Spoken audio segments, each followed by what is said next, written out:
Alright guys, we're going to go to the inside page of our notes and talk about what the distributive property is. Your page will be blank right now, so you should probably start writing down all of the examples that I have filled in. I'm going to explain them one by one. In this column, we have the distributive property written algebraically using symbols and variables. In the number section, I've actually plugged in numbers to prove that the distributive property works. Our first two, our top box, are showing the distributive property with addition. Simply put, A times the quantity B plus C is the same thing as if I took A and multiplied it by B and then added that quantity to A times C. If we look at our example over here with numbers, 3 times the quantity 4 plus 2, I would think that most of you would do 3 times 6 to simplify that, and we all know that that's equal to 18.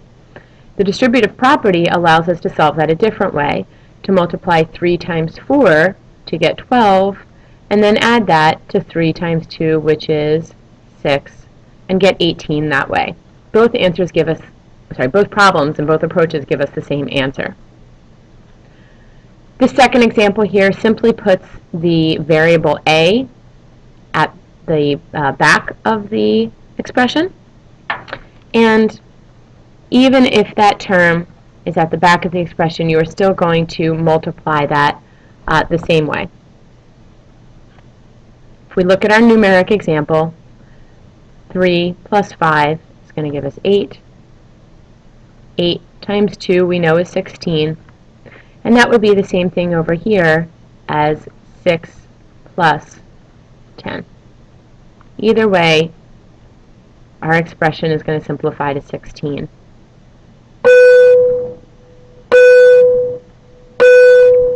Sorry about the bells. Our second example is really just saying the same exact thing but using subtraction. I'm going to give you a second to copy all of that down before I go to the next page.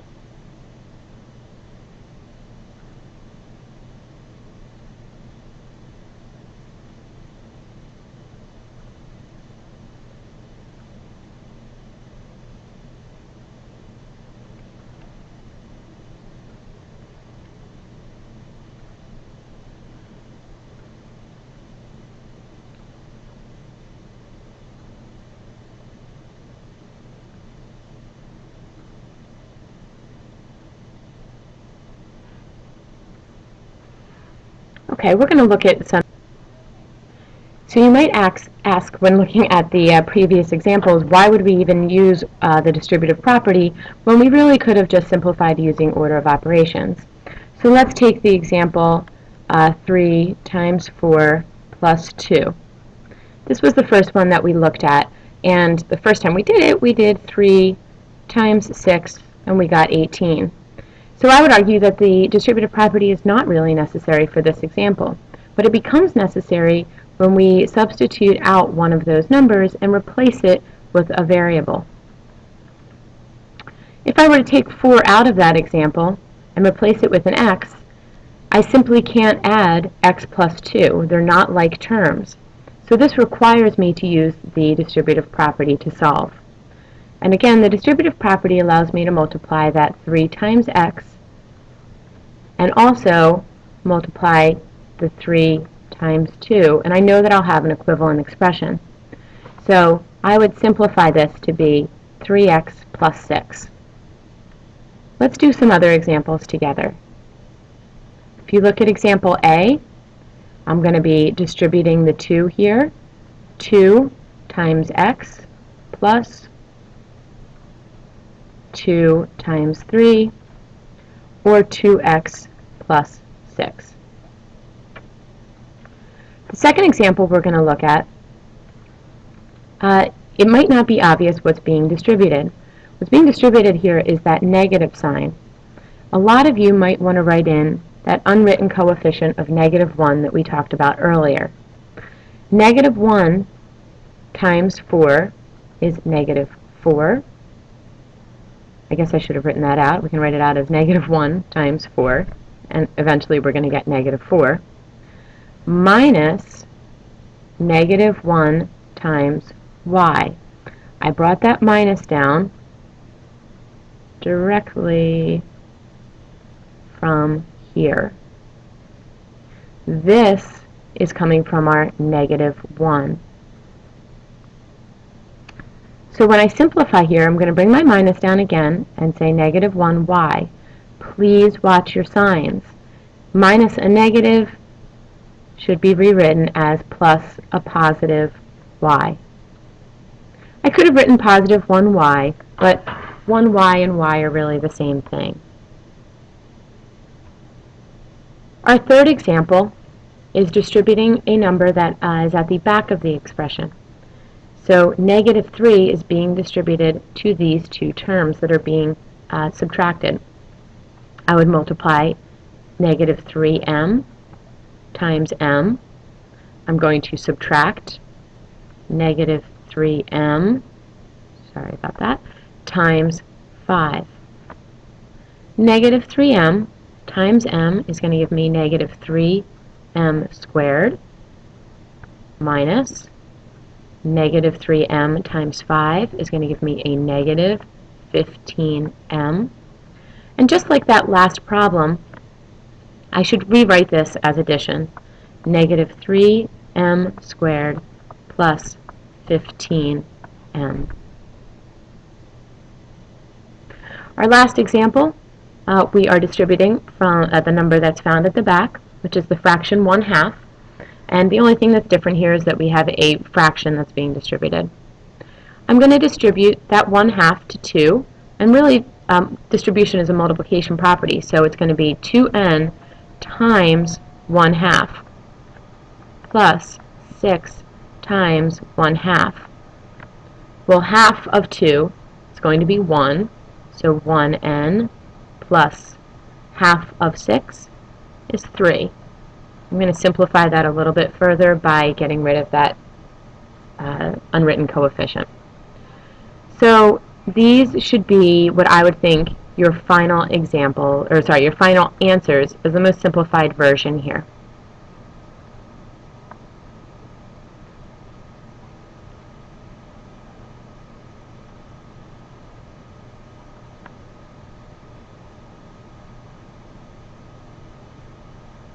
Okay, we're going to go to the next page of your notes where we are practicing distributing a negative.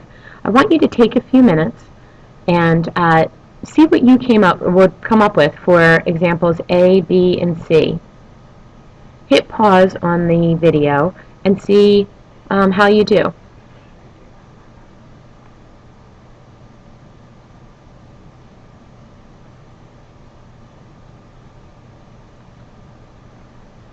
Okay. We're going to be distributing in example A, the negative 2. Negative 2 times x plus negative 2 times 7. I'm going to simplify that to negative 2x minus 14. You could have written it as plus a negative 14. Ultimately, I'd like you to simplify it to minus 14. What's being distributed in our second example is a negative 3y. I'm going to multiply 5 times a negative 3y. I'm going to subtract, because this is subtraction, y times negative 3y. 5 times negative 3 is negative 15y minus y times negative 3y is going to give me negative 3y squared. And I'm going to ask that you rewrite this as addition. Negative 15y plus 3y squared. Our last example, we're going to be distributing this negative on the outside. For some of you, might want to write in a negative 1. I'm going to multiply that negative times everything inside. So negative 1 times 2x minus negative 1 times 11. I'm going to get negative 2x plus a positive 11. Another way to think about this problem for C, I'm going to change my marker here, would be to read this as the opposite of 2x minus 11. Well, the opposite of 2x is negative 2x, and the opposite of subtracting 11 would be adding 11. So that's another way to look at the same problem.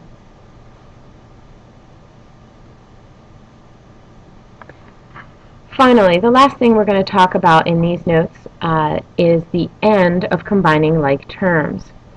If you were to look at these two problems, you're going to have a hard time combining like terms as is, because our like terms of 8v and 10v are kind of trapped in the middle of a larger problem.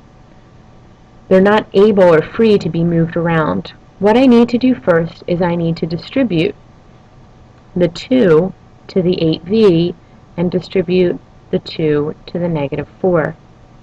When I do that, I'm going to get 2 times 8v minus 2 times 4 minus 10v. That minus 10v is just along for the ride for a minute. 2 times 8v will give me 16v minus 8 minus 10v. Here's where our previous discussion of like terms is going to come in handy, because we are going to identify those like terms and bring them together. Hopefully you realize that our like terms are 16v and 10v. So when negative 10v, when we add them together, we are going to get 6v minus 8. And that would be your final answer. Take a minute and try the last problem on your own.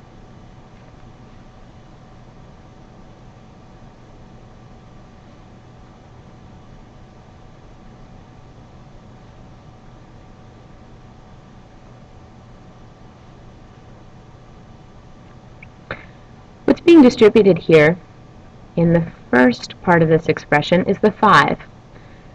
5 times 6 plus 5 times n.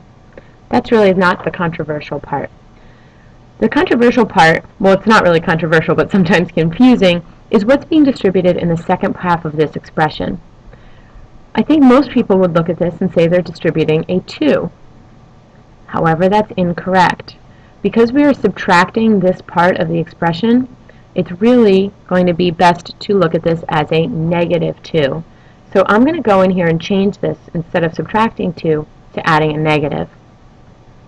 So I would write plus negative 2 times n minus, and that minus is coming from right here, negative 2 times 2. Now I'm going to go through and simplify. 30 plus 5n plus negative 2n plus a positive 4. Remember, negative 2 times 2 would give me a negative 4. And if I'm subtracting a negative 4, that's going to become adding a positive. Our like terms, let's get our rectangles out, are going to be 30 and positive 4 and 5n and negative 2n.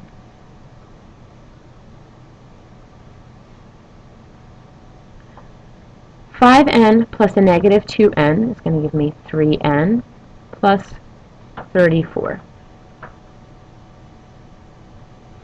Okay, if you have any questions, please feel free to review the video or talk to me tomorrow in class. Thanks, guys.